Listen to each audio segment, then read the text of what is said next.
Yo, what's going on, guys? I'm FlipArtz, and we're back here on Apex Legends, bringing you guys these basic tips that will help you guys get started here in Apex Legends. And of course, now Apex Legends at the moment is still pretty new, and at the time I'm making this video, it's actually been about a week since its release date. And after putting in several hours of this game, getting plenty of wins, and figuring out the ins and outs of this game, I decided to make a basic tips and tricks video to help the new players get started, even though this game did launch with more or less 1 million downloads and players on it within the first 8 hours of release. And there's still plenty of new players coming into the fold and learning new things as they go, so I figured what better way than to make this guide for those newcomers that I didn't exactly have when I was starting out at first. So let's get right into this video. So to start things off, it's very basic, and it's to learn all of the Apex Legends. Now when I say learn all the Apex Legends, I'm not talking about learning everything about the game. Obviously that's not what this is about, but it's learning about the actual legends themselves, the actual specialists that are in the game, the characters and everything that you can about them. This is more of a learning process, as well as just really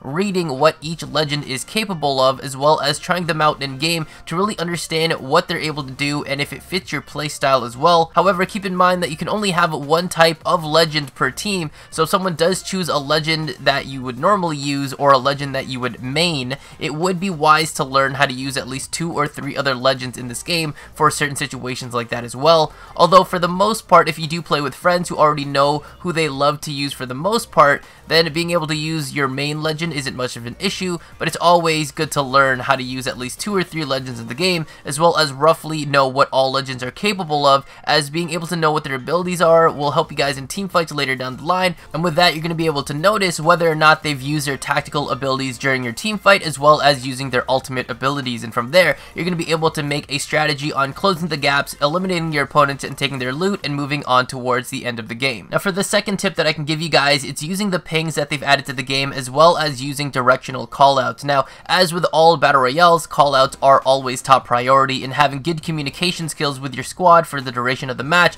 as well as being able to call out where enemies are, locations, and everything like that. However, here in Apex Legends, they've made things a little bit easier by adding a ping system, which allows you to direct attention on situations going on for everyone in your squad. You can actually ping locations you like to head towards, ping enemy whereabouts, and even ping items on the ground that you think might be useful for your squad mates, like letting them know there's an extra blue or purple armor piece laying around, some backpacks or attachments that you can't use for your weapon that they might be able to use for themselves and be more successful with. Pings are great too, but if you're in a party chat or a voice chat with your squad mates, it's also good to be able to say the direction of where enemies are or where you're getting shot from. Callouts like behind me, in front of you, over there, down there, up here are not really good callouts for the most part, but being able to utilize the directional compass at the top of your screen and making those callouts like a squad is at northeast 345 or 2 people are shooting me at the rocks behind the building at 105 can definitely be the game changer and the difference between you guys winning and losing a major fight. Now for the third tip that I have for you guys, it's knowing how much health and armor you guys have, as well as knowing what all the different kinds of pieces of armor are capable of and what they're going to be able to do to benefit you. Now everyone has a base health of 100 points, and that's kind of common throughout all other BR games as well,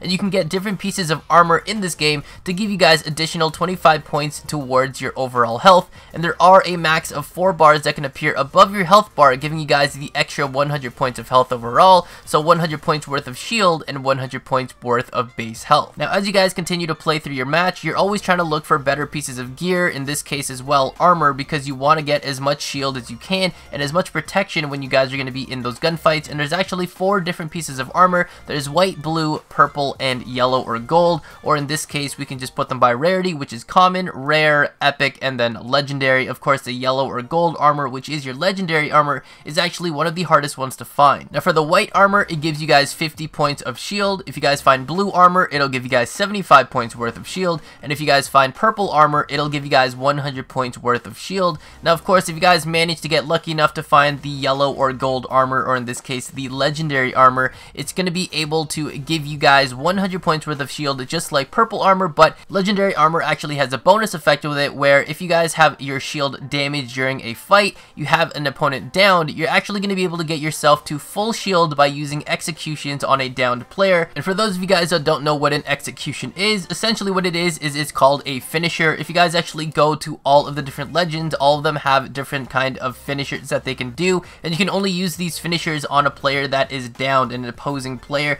Basically, when you see a downed player trying to crawl away or go back to their teammates, if you see that there's a time that you're going to be able to use this finisher move, you're going to be able to go up to them, and there's going to be a prompt that asks you if you want to use your finisher. When you do, there's going to be an animation, and the down player is going to be able to see it as well. Your character does something kind of fancy before they actually go and eliminate your opponent. Now, aside from finding armor in the game, you're also going to be able to find helmets, but there's something that you need to know about helmets, and it's that they don't actually count towards your shield count or your shield points, but instead they actually count as reduced damage if you guys are shot in the head. So if you guys find a yellow or gold helmet or the legendary helmet, it also has an added benefit or effect to it, which is to have faster cooldowns on both your tactical abilities and your ultimate ability. Now, for the fourth tip that I can give you guys, it's knowing how much damage you're actually dealing on an enemy. Now, when you guys actually shoot at an opponent, there's actually going to be different colored numbers that appear when you shoot at them. If you see purple numbers, it means that the player is wearing level 3 armor. If you're hitting them and you see blue numbers, it means that the player is wearing level 2 armor. And if it's white numbers, it means that the player is wearing level 1 armor. And you can also note that when you're shooting at a player, there will be a colored armor piece beside that number as well, to show that you're only dealing damage to their armor and not their actual health. Now, as far as I know of, when it comes to a player actually using level 4 armor, which would be the yellow or gold or the legendary armor, I believe it still shows up as purple, but it'll have the yellow chest plate beside it. But I don't think it's really going to matter too much, because it basically is the same thing as purple armor, just with an extra bonus effect to it. Now, if you guys manage to get some headshots in during your gunfight, those numbers are going to appear as yellow numbers, and they're going to be a little bit bigger than normal, but don't worry. Essentially what those numbers mean again is that you're hitting someone in the head and you're not hitting them in the chest. And finally, if you're shooting at an opponent and the numbers appear as red, that means the player no longer has shields, which is a good indication to tell you that depending on your current circumstances and situation, you should be pushing on that player to knock them down and to finish them off. Now, for the fifth tip that I have for you guys, it's knowing about the enemy loot boxes or supply crate. Now, when you guys kill an enemy, they will drop all their loot in a box or a crate, and these boxes actually have a color surrounding the whole box to indicate the highest rarity item in that box of loot that they actually drop. If you see a purple box, that means there is an epic item in it. A blue box means that there's a rare item in it, and a white box just means it's going to be common items inside of it. And of course, from time to time, you guys might actually see a yellow box, and that actually indicates that there is a legendary item inside of it. And like I mentioned previously, legendary items are hard to come by because of the rarity rate that they have on them. So typically, these are usually the attachments for your weapons, but sometimes they can actually be legendary armor, helmets, or even weapons as well. So if you guys do see that yellow or gold box or the legendary box, it's generally the best idea to go for that before the other boxes to see what's available. Now, something to note about an enemy loot box while you guys are looting those boxes when available is that it will show you guys the highest rarity item inside of it, but once you guys actually take whatever the highest rarity item is in there, it's going to go down to the next highest rarity available in that box. So let's say there was a purple helmet in there as well as a blue piece of armor. Once you guys take the purple helmet and then you guys leave, it's going to now turn into a blue box, and once you guys take the blue armor piece, it's going to go back into whatever rarity is available. If there's other blue items in there, it'll stay as a blue box, and then of course, once that's all wiped out, it'll turn into a white box or a common box. Now, for the next tip that I can give you guys, it's going to be backpack management and inventory space. And in this particular battle royale, inventory space in your backpack management is a huge factor to your survival in this game, aside from just winning and surviving those gunfights and having decent to good pieces of armor,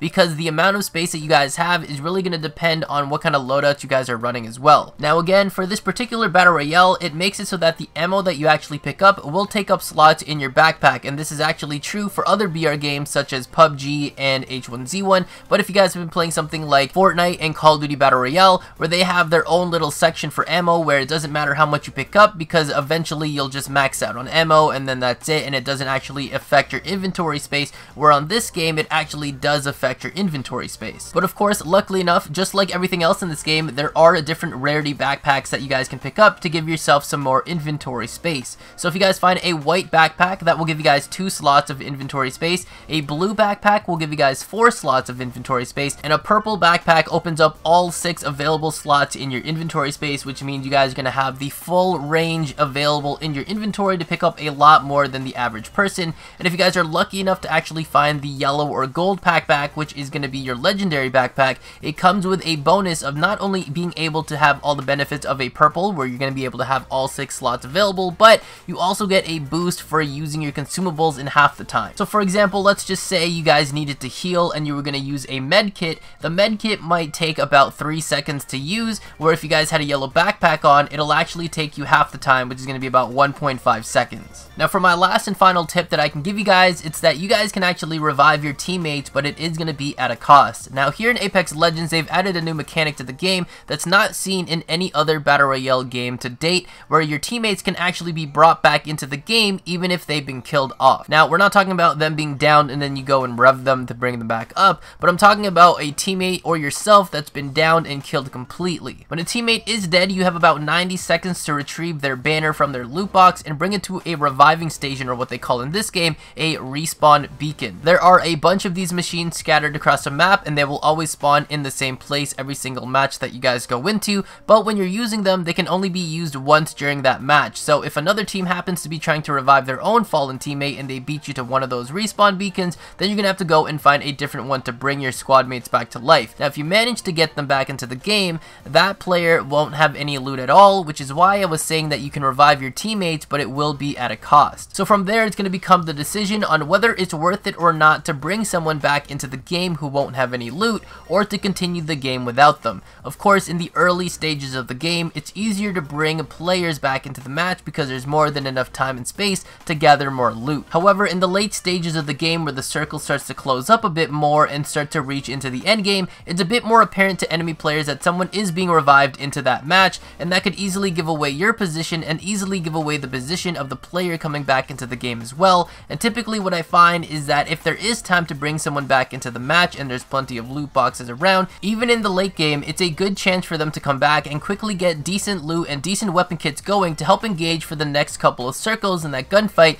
and that could be the difference of you guys actually winning your match. Or you could just use them as a distraction to allow the enemy players to attack someone with no gear while you guys come in for the flank to take them out. So being able to actually revive your teammates at a cost of them having no gear when they come in is a good mechanic to the game, but of course there's a time and place for everything, so you're gonna really have to decide on the decision on whether or not you want to bring them back, what kind of circle you guys are at, and how much loot is available during that time as well. But that's gonna about wrap it up for today's video. That has been all the basic tips that I can give you guys that will help you guys get started here in Apex Legends, and hopefully I was able to help you guys out. Hopefully you guys were able to learn something new, and hopefully you're going to be able to take what I taught you guys today and put it into practice into your matches, and hopefully you guys are going to be able to go and become Apex champions. And of course, if there's anything that you think that I didn't get to cover in this video that you want to see in a future video, let me know what it is down in the comments below, and I'll be sure to make another video to give you guys more tips on how to improve yourself here in Apex Legends. But with that said, thank you guys so much for watching. If you guys enjoyed today's video, and if I was able to help you guys out, make sure you guys drop a like here on this video, and also subscribe to the channel with notifications turned on by hitting that bell icon next to the subscribe button.